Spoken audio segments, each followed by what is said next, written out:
oración, por favor, para arrancar esta clase. Amén. Oramos, hermano. Padre, gracias por un día más de vida, gracias por la oportunidad que nos das de poder estar aquí un día más aprendiendo acerca de ti, Señor, y acerca del gran poder que tú tienes desde el libro de Génesis, Señor, y a través de toda la Biblia, pero como desde el inicio tú te muestras con tanto poder, Señor, al hablar, las cosas fueron creadas, Señor, y más que nada, muchas gracias por el pastor Jim, por su ministerio que él tiene, Señor, por el trabajo que también está haciendo aquí en Tijuana. Gracias por los ministerios que él tiene también en su mano, y gracias por todos los pastores y misioneros que están activos también. Permítanos poder tener nuestro corazón abierto para esta clase y también nuestra mente dispuesta a aprender más de ti. En nombre oramos. Amén. Amén. Gracias. Vamos a ver esta noche lo que tiene que ver con el diluvio. El libro creo que lo explicó bien. No hay cosas que no hay cómo añadir. Yo no sé qué más decir, más de lo que ya hemos leído. Los datos que tenemos, hay algunas cosas que tenemos que confiar mucho en lo que dice la palabra de Dios. Hay cosas que nos suenan razonables y es fácil aceptar. Hay otras cosas que no entra en nuestra manera de pensar o nuestra manera que nos hemos formado. Y allí sí tenemos que decidir si vamos a creer lo que Dios ha dicho en su palabra o si vamos a dudar de lo que dice y seguir el ejemplo o el impulso del mundo en que vivimos. Siempre cuando se trata de ciencia, y dijimos esto al principio, siempre que la Biblia dice algo científico, está diciendo la verdad. Pero no toda la Biblia es científico, es histórico, es poesía, es doctrinal, es teológico. Hay mucho en la Biblia que no está relacionado directamente con la ciencia, pero cuando habla de ciencia, cuando habla de cosas científicas, sí tenemos la verdad. Y cuando Cristo mismo en su ministerio aquí en la tierra se refiere al diluvio y lo presenta como algo que pasó, ahí tenemos la confirmación. No fue uno de esos mitos de los años pasados muy alegóricos y con todo. Y aún los cristianos lo hacemos un poco mitológico, ¿no? Hay todo una área del arca que vimos nosotros allá en Kentucky, la reproducción, pero en parte del tour tienen toda una parte de los libros para niños acerca del arca y todo es una fantasía, todo es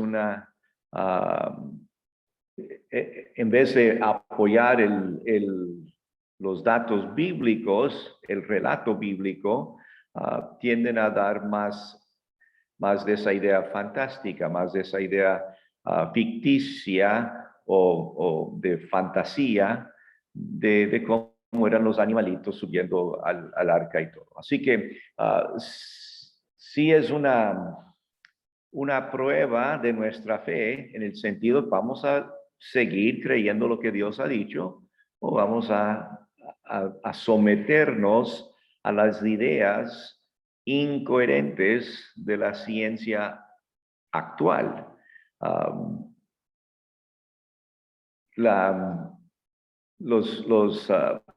Los datos estadísticos tienen en sus hojas allí cuando empezó cambiando los meses y los días del calendario de Génesis al calendario actual. Se ha puesto hasta fechas exactas, 17 de mayo, en el año que Noé tenía 600 años, y luego 40 días y 40 noches, 17 de octubre, cuando reposó el arca, todo para darnos a entender que no fue solo 40 días el problema, sino todo el tiempo, tanto los años de la construcción, la prédica, las advertencias de Noé al pueblo, que aquí va a haber algo y ustedes deben tener fe en Dios, y todos se burlaban de él y de sus hijos, y al final todos los años, todo el tiempo, todos los días y noches que estaban dentro, esperando que baje el agua, esperando que se seque la tierra. Uno de las ideas alternas que han tenido los cristianos y los teólogos y los biblicistas a lo largo de los años es que sí hubo diluvio porque Dios dice y Cristo dijo en el Nuevo Testamento, y si aceptamos que había un diluvio, un catástrofe de ese porte, pero probablemente fue solo en esa área, ¿no? Que un diluvio como tenemos nosotros, una inundación en nuestra ciudad o en nuestro país. Todos hemos visto el efecto de un diluvio local, pero aquí tenemos las 20 razones bíblicas de por qué el diluvio tuvo que ser universal, es decir, sobre toda la tierra, como la Biblia mismo dice.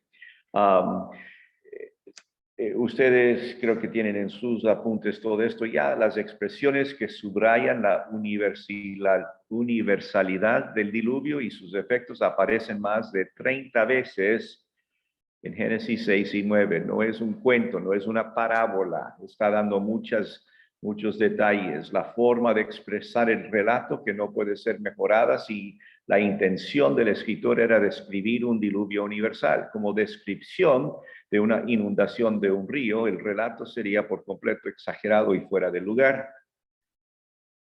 El propósito del diluvio era destruir al hombre de la faz de la tierra, y eso no pudo haber sido con un río más fuerte que ayer, ¿no es cierto? Tenía que haber un diluvio universal. El intento de mandar un diluvio era también destruir toda la vida animal de la tierra seca. El diluvio fue enviado incluso para destruir la tierra misma. Las aguas cubrieron todas las montañas. Todas las montañas. Es universal. El diluvio fue causado por la caída continua durante 40 días y 40 noches de agua desde arriba, al mismo tiempo que se abrieron grietas en la corteza que dejaron salir las fuentes del gran abismo, como dice en Génesis 7 y 8. El diluvio duró más de un año, con todo lo que era la bajada del agua. El arca fue construida con el propósito de mantener viva la simiente sobre la faz de toda la tierra. El arca era demasiado grande para acomodar solo a una mera fauna local o regional. El arca era enteramente innecesaria para Noé, los animales y especialmente los pájaros, si solo se quería que escaparan de la inundación local de un río. La promesa de Dios en 8 y 9 de no enviar nunca más un diluvio tal habría sido quebrantada muchas veces si se tratara solo de una inundación local, porque sí ha habido muchas inundaciones a lo largo de la historia. La palabra hebrea corriente para inundación nunca se emplea para describir el diluvio de Noé, que es únicamente él llamaba Mabu, cuyo significado es esencialmente catástrofe destructiva. El Nuevo Testamento usa la palabra griega cataclysmos o cataclismo cuando se refiere al diluvio en Mateo, Lucas y Pedro, en vez de la palabra griega que significa inundación, usa la palabra para cataclismo. Incluso después de 4 meses de descender las aguas del diluvio, la paloma enviada por Noé no pudo encontrar tierra seca donde posarse. Todos los animales de tierra seca que viven ahora descienden de los preservados en el arca. Todas las razas de los hombres en el mundo ahora son descendientes de los 3 hijos de Noé, según Génesis 9, 1 y 19. Después del diluvio prevalecieron nuevas condiciones climatológicas, incluyendo estaciones distintas, el arco iris, implicando las condiciones meteorológicas distintas, la lluvia y la enemistad entre el hombre y los animales. Todo cambió. Es diferente el mundo, la tierra, las funciones del clima después del cataclismo que antes. Los escritores bíblicos ulteriores aceptaron el diluvio como universal. En los Salmos, en Job, Isaías, Pedro, el escritor a los Hebreos, todos lo vieron y lo aceptaron como un diluvio universal. Y el Señor mismo, en Mateo 24, el Señor Jesucristo aceptó la historicidad y universalidad del diluvio, haciendo del diluvio una señal y tipo del venidero juicio universal cuando Él vuelva. Él compara las dos y usa la una para explicar la primera, para explicar la segunda. Sí hay argumentos, por supuesto, en nuestro mundo en contra del diluvio. Los que no lo han pensado bien. Por ejemplo, dicen la construcción del área, la construcción del arca con conocimiento insuficiente. Dicen que el desarrollo tecnológico eran tan limitados que es imposible que Noé haya construido un barco que pudiera resistir la fuerza del diluvio, de un diluvio de 40 días y noches. Y se llega a enfatizar que no solo el arca tuvo que resistir 40 días y 40 noches de diluvio, sino resistir más de un año de navegación. Esta idea, esta manera de pensar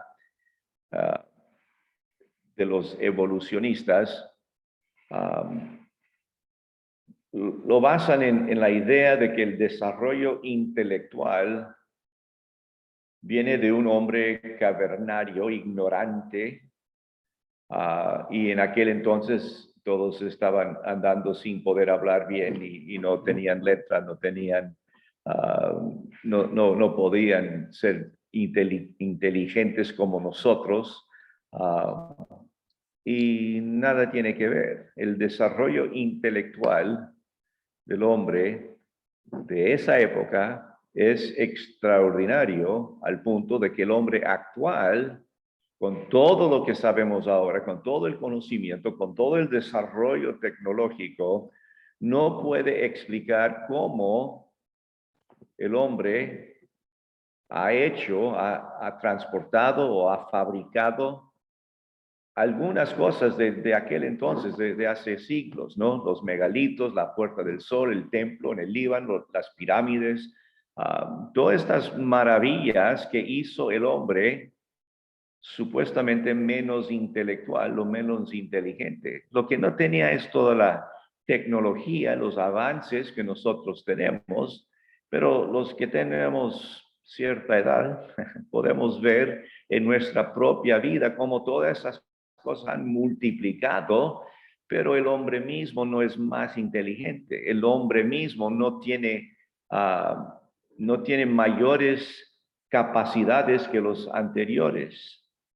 El hecho de que hay máquinas, hay computadoras, hay cosas que nos ayudan a pensar o a organizar, no significa que nuestros antepasados han tenido falta de inteligencia. Dicen que se llevó un modelo del arca a un centro de pruebas marinas y se comprobó que las características de navegabilidad y estabilidad eran óptimas para resistir las condiciones catastróficas que menciona el relato bíblico. Y se experimentó con olas de 60 metros de altura para ver si resistía, y el modelo del arca sí lo hizo. No estamos hablando de personas de Noé como un tipo por ahí que no entendía nada. El Señor, Dios, le dio las instrucciones de cómo hacerlo. Le dio exactamente cómo hacerlo y él siguió al pie de la letra las instrucciones y construyó el arca según el plan de Dios. Y no es de sorprendernos de que funcionó, porque él estaba haciendo lo que Dios había dicho. Y en todo esto quiero recalcar, yo sé que a algunos les encanta la parte de ciencia y la comparación con la Biblia, y sí me interesa, y estoy feliz de que esta materia sea parte del instituto, pero no quiero quitar de la parte maravilloso de la creación de Dios y de la obra de Dios. No quiero que piensen que todo tiene una explicación, que todo milagro es explicable, que todo vamos a entender desde el punto de vista humana. No, Señor. Tenemos que siempre tener en nuestro enfoque, en nuestra perspectiva de lo que dice la palabra de Dios, tenemos que entender que estamos hablando de un Dios de milagros, un Dios que hace las cosas como Él quiere hacer para cumplir con sus propósitos. Y si Él quiso hacer el arca de un barco pequeño, en vez de lo que hizo, Él pudo haberlo hecho, pero lo hizo, y sí lo hizo a propósito, y lo hizo de tal forma que la ciencia, la realidad puede entenderse con lo que Él mismo dijo y lo que Él hizo. Pero no quitemos de esto la parte milagrosa, la parte de Él siendo Dios, le dio al ser humano la capacidad de hacer todo esto para mostrar, para ilustrar el gran amor que Él tiene para nosotros, y el poder que Él tiene para destruir, y el poder que Él tiene para salvarnos dentro de la destrucción. Este relato sí es verídico, de eso no tenemos ninguna duda. Por lo que vemos en el libro de texto, lo que vemos en Génesis, lo que estamos seguros por el Espíritu de Dios que mora en nosotros y nos ilumina en el estudio de la palabra. Pero a la vez no perdamos la parte maravillosa, la parte milagrosa, que Dios hizo esto porque es Dios. Él puede hacer lo que quiere con su creación, y Él optó por darnos a nosotros una oportunidad de un arca espiritual. Él nos dio un Salvador, Él nos dio la capacidad y la oportunidad de confiar en el Señor Jesucristo y salvarnos del juicio venidero. Y todos estos detalles sí son muy interesantes, y nos hacen pensar que esto sí es posible. No es uno de esos cuentos que les leemos a los niños pequeños para que se maravillen de los animales que hay. Es un relato que Dios nos dio para solidificar nuestra fe, para establecer nuestra fe en lo que Él ha hecho. Y luego en nuestros días, en estos últimos 50 años, Dios ha levantado de entre su pueblo a estos hombres científicos, totalmente preparados en la academia, pero que también tienen fe y pueden mostrarnos cómo pueden las cosas compararse y compaginarse. Y cuando habla del tamaño del arca, por ejemplo, aquí la segunda parte de esta sección, que el espacio del arca es insuficiente, y nos da todos los datos de cómo va a ser. Y ya vimos la otra vez que el arca, los animales que entraron en el arca no solo fueron 2 de cada especie, sino de los animales limpios eran 7 parejas.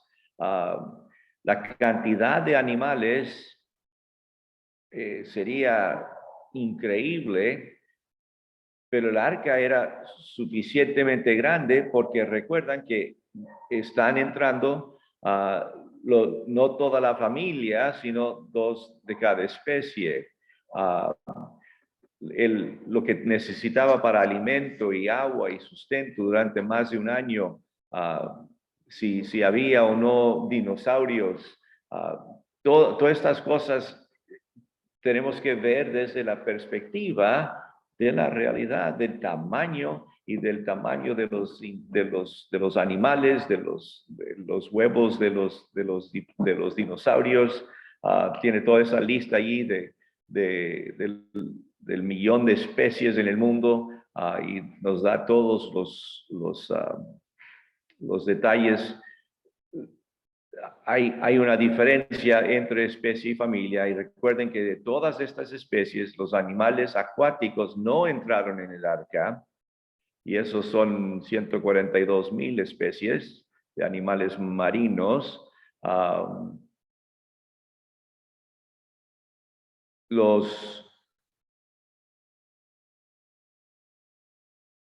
Bueno, ahí tienen los detalles de los artrópodos y los gusanos y mamíferos y reptiles. Las medidas del arca, con lo que entendemos exactamente de lo que dice Génesis, podemos determinar la capacidad de carga, y la idea actual de la capacidad de carga del arca era de 522 vagones de ganado que hoy en día se usan para transportar animales. Un vagón de ganado actual puede contener 240 ovejas, para dar una idea de tamaño, ¿no? Si hay 35,000 especies y cada vagón se puede llevar 240 animales, necesitaríamos 145 vagones para meter todos esos animales. 145. Pero el arca tenía lugar para 522. Así que si hacemos los cálculos, 28% de la capacidad del arca fue ocupada con los animales. Lo demás, comida, agua, el sistema sanitario que tenía, todo, hay lugar para todo eso y lugar para las 4 familias vivir en paz. La cantidad de agua insuficiente, que llover solo 40 días y noches no sería suficiente, pero ya también hablamos un poco de eso, que no solo se está hablando de la lluvia, sino que también estamos hablando de las fuentes. También han demostrado que si podríamos tomar toda el agua que está en la atmósfera, en las nubes y en todo el planeta, haríamos llover, solo existiría agua para llenar el mundo con 5 centímetros de altura. Así que si llovería 40 días y noches, no habría suficiente agua para tapar los montes. La Biblia dice que hubo tal cantidad de agua que los montes más altos fueron cubiertos por 15 codos de agua. Cada codo es 45 centímetros. 7 metros más arriba de las montañas más altas. En Génesis 7. Pero hay 2 cosas que hay que tomar en cuenta. En Génesis 1, recuerda en la creación, en versículo 6, luego dijo Dios, haya expansión en medio de las aguas y separe las aguas de las aguas. E hizo Dios la expansión y separó las aguas que estaban debajo de la expansión de las aguas que estaban sobre la expansión. Y fue así. Y llamó Dios a la expansión cielos, y fue la tarde y la mañana el día segundo. Y luego en Génesis 7, versículo 11, en el año 600 de la vida de Noé, en el mes segundo, a los 17 días del mes, aquel día fueron rotas todas las fuentes del grande abismo y las cataratas de los cielos fueron abiertas. Catarata, la palabra que usamos para la caída de agua, describe gran cantidad de agua cayendo rápidamente. A la expansión se le da el nombre de cielos. Ese pasaje dice que Dios separó las aguas. Una cantidad de agua quedó debajo de los cielos, mares, ríos, océanos, y otra cantidad de agua está sobre los cielos. Nosotros en la actualidad no vemos agua sobre los cielos, vemos agua en el cielo, en las nubes, pero en ese tiempo existía un dosel, un anillo de agua que protegía a la creación de la radiación solar. La temperatura era estable, la cantidad de oxígeno era mayor. Por ese motivo es que las plantas, los animales y los hombres, las personas vivían mucho más. Los científicos afirman que si llovería 40 días y 40 noches, no habría tanta agua como para tapar las montañas más altas, y por eso llegan a creer que el diluvio de Génesis es un mito. Debemos entender que el agua que se necesitó para cubrir los montes más altos no solo vino a través de la lluvia de 40 días y noches, sino de la ruptura de ese anillo de agua que protegía el planeta. Por ese motivo es que después del diluvio, que el hombre vivía en la tierra bajó dramáticamente. Ya no había el anillo de agua protegiendo la vida aquí en la tierra.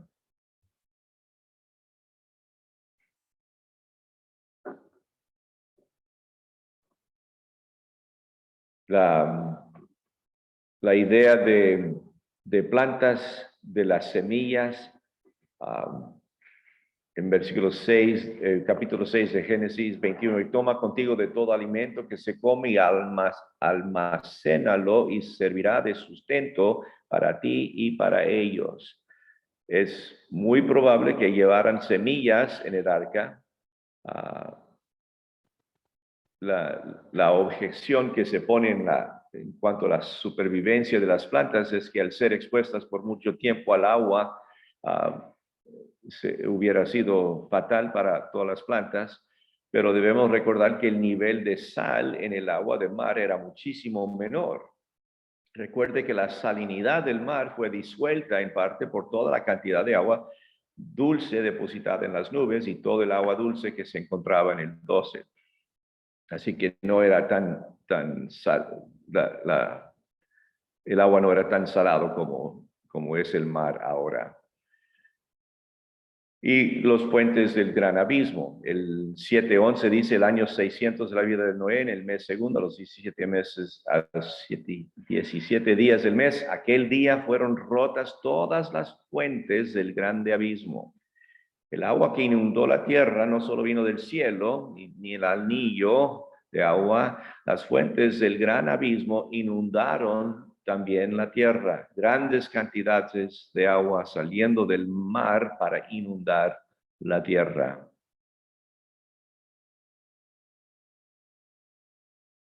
Los océanos tienen una profundidad promedio de 3,660 metros. Los continentes tienen un promedio de altura de 800 metros. Así que salió suficiente agua para cubrir. El diluvio no fue universal, sino local. Es uno de los argumentos. Las 30 razones que ya dimos nos hablan de eso, pero también podemos añadir para qué la construcción de un arca. Si fue local, si el diluvio iba a ser solo en Mesopotamia, se hubieran trasladado a otro lugar del planeta. Y cuando empieza a lloviznar un poco, se van corriendo y podrían escapar. No era necesaria la construcción de un arca. La duración del diluvio, el hecho de que Noé y su familia pudieron bajar del arca después de más de un año, hace evidente su universalidad. Y el castigo fue universal. La idea de Dios era el fin de todo ser, porque la tierra está llena de violencia y aquí que yo los destruiré con la tierra. También una de las objeciones es la dificultad de cuidar a los animales. Tiene que ver con la tarea de alimentar y eliminar el estiércol y cuidar a los animales, una tarea imposible. Los zoológicos modernos no podrían haber hecho frente a semejante tarea. Muchos comentaristas han calculado el tamaño del arca y el número total de especies del mundo y han hablado francamente de su capacidad para transportarlos. Lo que no siempre recuerdan es que estos animales necesitaban atención y alimentos. Ahora, la Biblia no nos da los detalles del trabajo de Noé y su familia en torno al cuidado de los animales en el arca. Lo que sabemos es que los animales tienen la capacidad de hibernación. La hibernación se define generalmente como un estado fisiológico específico en un animal en el cual las funciones normales son suspendidas o mayormente retardadas, permitiendo que el animal soporte largos periodos de completa inactividad. La enciclopedia dice la hibernación asociada con el sueño del invierno y el letargo estival, el escape del calor y la sequía del verano, escasez de comida, ocurren en todos los grupos de vertebrados con la excepción de las aves. Aun cuando se dice que las aves no hibernan, ahora se sabe que una de ellas sí lo hace y el colibrí exhibe en la noche muchas características de la hibernación. Dios nos ha creado y ha creado a los animales de formas muy, muy específicas y tienen la capacidad de la hibernación. Y eso es una excelente opinión en cuanto a qué pudo haber pasado para no exigir tanta atención de Noé y sus hijos para todos esos animales. Algunos durmieron, tuvieron una larga siesta y no es problema. Recuerdan la parte milagrosa, recuerdan la parte maravillosa de Dios. Él puede hacer si Él puede hacer llover 40 días y 40 noches y cubrir todo el planeta, Él también puede salvar a los animales en un arca, ¿no es cierto? Y no tenemos que tener una respuesta científica, pero también hay, ¿no? Y esto es una buena cosa. Yo sé que los que viven en lugares como la mayoría de nuestra clase, o todos, no tienen no han visto personalmente esta idea de la hibernación. Vivimos en lugares mucho más templados donde hay frío y calor, pero no llega a las exageraciones muy al norte y muy al sur, donde sí los osos de veras se ponen en coma, ¿no? Se ponen a dormir y no mueren, el cuerpo sigue vivo, pero con las funciones suspendidas. Y eso muy fácil pudo haber pasado. La falta de oxígeno. Dice 15 codos más altos subieron las aguas después de que cubieron los montes en Génesis 6, 7, 20. Si el más alto es el monte Everest, tiene 8,848 metros de altura y el arca estuvo a 15 codos sobre los montes, ¿cómo pudieron Noé, su familia, los animales respirar a esas alturas, ¿no? Y mucho peor trabajar durante un año para alimentar a todos esos animales y tenía mucho que hacer. El Salmo 104 dice, Él fundó la tierra sobre sus cimientos, no será jamás removida. Con el abismo, como un vestido, la cubriste. Sobre los montes estaban las aguas, y tu reprensión huyeron. Y al sonido de tu trueno se apresuraron. Subieron los montes, descendieron los valles, al lugar que tú les fundaste. Les pusiste término, el cual no traspasarán, ni volverán a cubrir la tierra. Nos muestra en el Salmo la topografía del planeta que cambió después del diluvio. Los montes no eran tan altos como lo son hoy en día, como es el Everest, que tiene esa altura ahora, no tenía esa altura antes. Eso fue parte de lo que pasó durante el diluvio. La dificultad de traer a todos los animales al arca también es otra de las contiendas. Esto gira en torno a cómo lograron que los animales pudieran obedecer a Noé y entrar en el arca. En 6:20, cuando da las instrucciones, dice: 2 de cada especie entrarán contigo para que tengan vida. No dice que tienes que ir a buscarles y jalarles con cadenas y sogas. Dice: entrarán contigo. En la Nueva Biblia Latinoamericana dice: 2 de cada especie vendrán a ti para que les preserves la vida. Vendrán. Noé no tenía que buscarlos. No dice eso la Biblia. Ellos, los animales, vinieron. Y tenemos los ejemplos de los tsunamis en Asia, que para mostrarnos cómo pudo haber sido esto.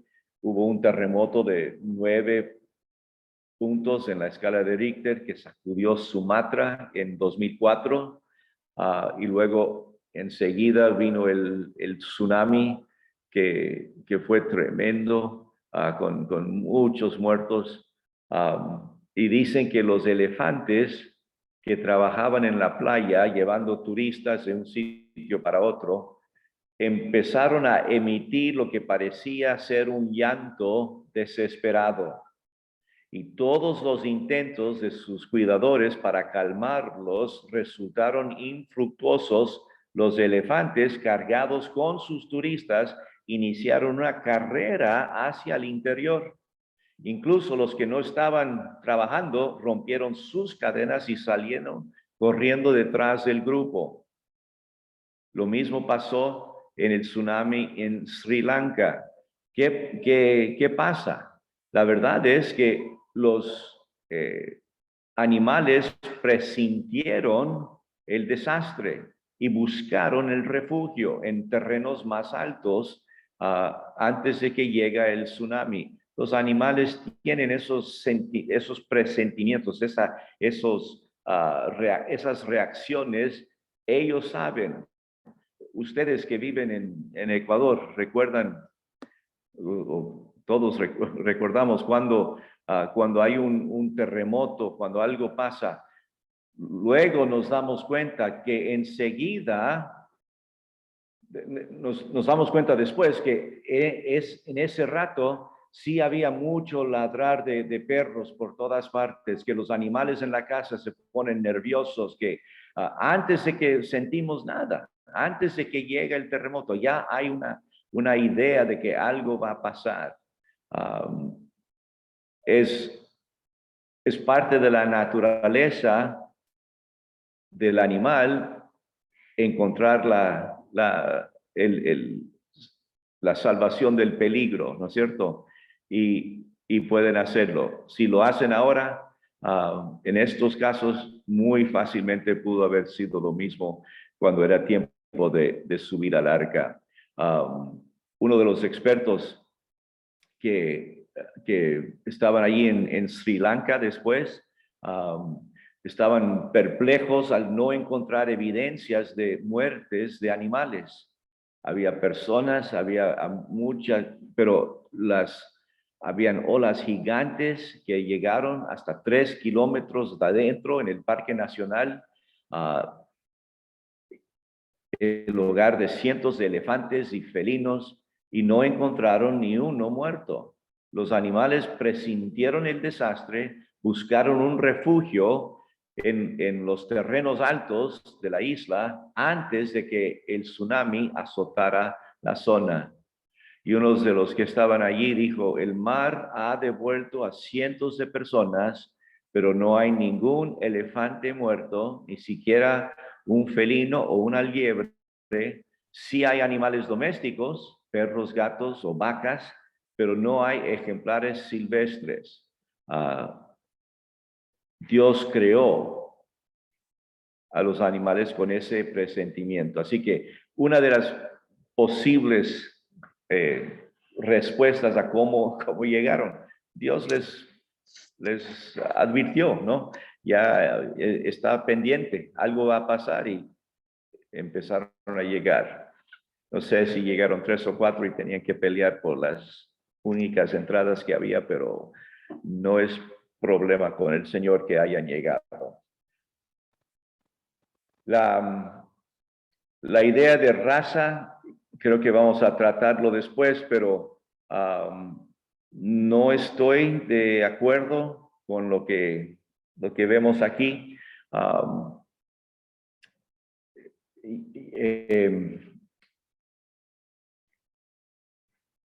Yo no creo que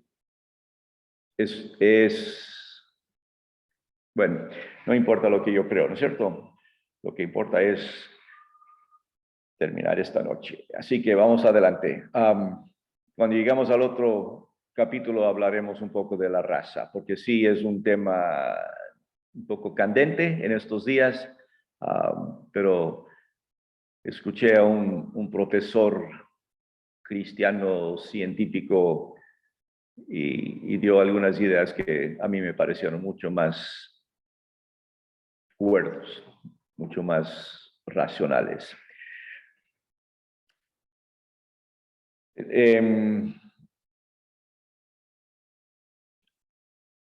Los fósiles, ustedes vieron ya en las respuestas a las preguntas que hicieron para esta noche, por qué los fósiles, en vez de probar que el mundo tiene millones de años de existencia, en vez de probar eso, más bien prueban que hubo un cataclismo, hubo una cosa dramática, una cosa inmediata que causó los diferentes niveles de la geología y los fósiles que se encontraban en diferentes niveles. Es mucho más factible para el que cree la Biblia que hay una razón bíblica, la razón del diluvio nos muestra cómo sucedieron todos esos los niveles, ¿no? de la geología.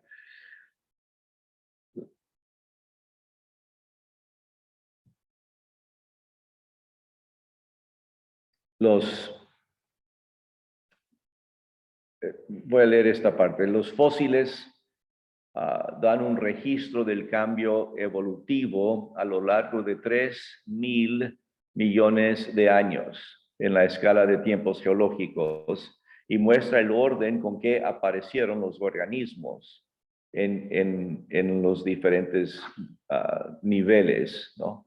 En las capas geológicas no existe ni rastro, ni ningún animal intermedio entre las varias formas de vida. No es como ellos quieren pintarlo, ¿no? No es que aquí hay un nivel tal y luego uno un poco más desarrollado, etcétera, ¿no? Mejor se explican con el diluvio, y para esto hay los 5 hechos físicos. Leamos estos. Las rocas sedimentarias que contienen los fósiles sobre los cuales se basan las edades geológicas fueron depositadas a partir de agua en el movimiento. El agua causó el movimiento y cada uno llegó a su nivel, a su lugar dentro de las rocas. La mayoría de las formaciones geológicas son de tal carácter que requieren fuerzas operantes mucho más intensas que las que se encuentran en el mundo moderno. Tiene que haber algo mucho más intenso, como el cataclismo de un diluvio mundial. Los vastos depósitos de fósiles testifican de modo inequívoco a favor de una sepultura catastrófica, rápida. Y todos los ríos y los lagos del mundo llevaron o contuvieron en otro tiempo volúmenes de agua mayores de los que tienen ahora, como lo indican los depósitos en las llanuras aluviales, las terrazas de los antiguos ríos, los desiertos del mundo. Estos dan evidencia de antigua humedad y fertilidad. Parece claro a partir del estudio detallado de las formaciones geológicas que no ha habido interrupción a nivel mundial del depósito sedimentario durante la formación de la columna geológica entera.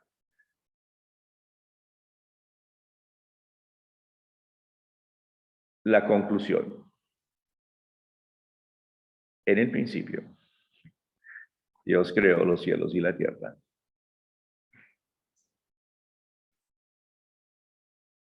Para mostrarnos su gran amor, pues siempre el plan de Dios enviar el Mesías para tomar nuestro lugar, pagar por nuestro pecado y evitar el juicio de Dios sobre nosotros por nuestro propio pecado. Requiere de nosotros una fe en Él, requiere de nosotros una sumisión a su palabra. No tienes que creer Génesis para ser salvo. Pero si no vas a creer Génesis, vas a tener problemas con muchas otras cosas dentro de la Biblia. La salvación viene por la gracia de Dios, por la fe en lo que Él ha dicho, aceptando el sacrificio de Jesucristo por nosotros. Una vez salvos, tenemos la Biblia para alimentarnos, para nutrirnos espiritualmente, y necesitamos.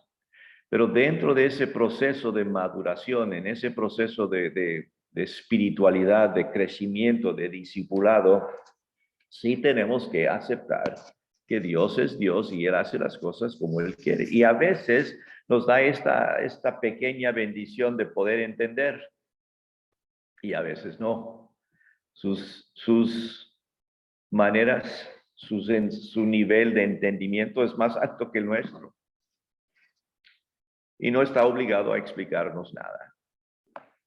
Pero sí quiere de nosotros una fidelidad hacia Él, un compromiso a Él, una tranquilidad en espíritu, que podamos seguir nuestra vida cumpliendo con sus propósitos para nosotros, confiados en que Él sabe lo que está haciendo. Y yo doy gracias al Señor por estos científicos que han estudiado el asunto de tal forma que sí nos da paz, nos da esperanza, nos da una confianza que esto está bien, ¿no? No somos unos ignorantes cristianitos por ahí que dudan de todo. Estamos bien, estamos muy bien aceptando lo que Dios ha dicho. Y vamos adelante, vamos a seguir confiando en Él, vamos a seguir creyendo lo que Él nos ha dicho, y Dios va a ser glorificado en nuestras vidas. Yo espero que estas semanas de leer este libro y compararlo con Génesis, que siga siendo de bendición. Ya estamos más de la mitad, estamos ya buscando la salida, y espero que podamos tener nuestra fe afirmada, ¿no? Consolidada. Estamos bien, hermanos, estamos bien, aceptando lo que Dios dice y confiando en Él.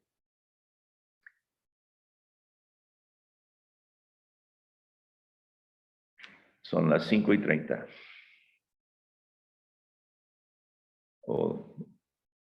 No sé qué más, 8:30. En alguna parte debe ser 9:30, pero no hay nadie aquí de Chile o Uruguay.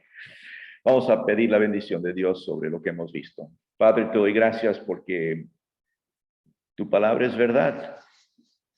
Tú mismo nos dijo, cuando Jesús dijo al Padre la gran oración antes de su muerte, santifícalos con tu verdad, tu palabra es verdad. Queremos ser santificados, queremos acercarnos más a ti, queremos ser lo que tú quieres que seamos, queremos testificar de tu gloria, de tu grandeza a los que están alrededor nuestro. Pero para eso necesitamos tu palabra. Así que te doy gracias porque tú nos has dado en nuestras manos un ejemplar de tu revelación al hombre. Tú nos das aquí todo lo que necesitamos saber. Y nos has bendecido en esta época, en este tiempo en que vivimos nosotros, con personas que lo han estudiado y lo han comparado y nos han dado respuestas muy claras en cuanto a la ciencia y la factibilidad de un diluvio, de una creación. Y te doy gracias porque vamos a creerte de todos modos, pero nos ayuda y nos bendice saber estos puntos de vista. Te pido tu bendición, Padre, en lo que hacemos, con lo que tenemos. Ayúdenos a hacer luz en este mundo tan oscuro, porque hay muchos, como en el día de Noé, que andan burlándose de ti, andan en su arrogancia, diciendo que saben más, se burlan de ti, dicen entre ellos que tú no existes y se comportan como insensatos. Yo pido, Padre, que tú obres en nuestras vidas para poder testificar, para poder mostrar el amor tuyo hacia las personas que necesitan más entendimiento de ti, necesitan ver quién eres tú. Yo pido, Padre, que tú hagas de nosotros evangelistas, hagas de nosotros personas que comparten siempre tu palabra. Y si podamos usar Génesis o Levítico o Apocalipsis, lo que sea, que tú nos ayudes a entender tu palabra para poder compartir las buenas noticias. Te pido, Padre, tu bendición en cada hogar, cada persona, cada situación en que se encuentran, que nos ayudes a siempre buscar lo mejor, que siempre buscar cómo mejor servirte. Te doy gracias y pido tu bendición en el nombre de Jesús, nuestro Salvador. Amén. Muchas gracias, mis queridos. Es una bendición estar con ustedes y espero que regresen la próxima semana, por favor. Amén.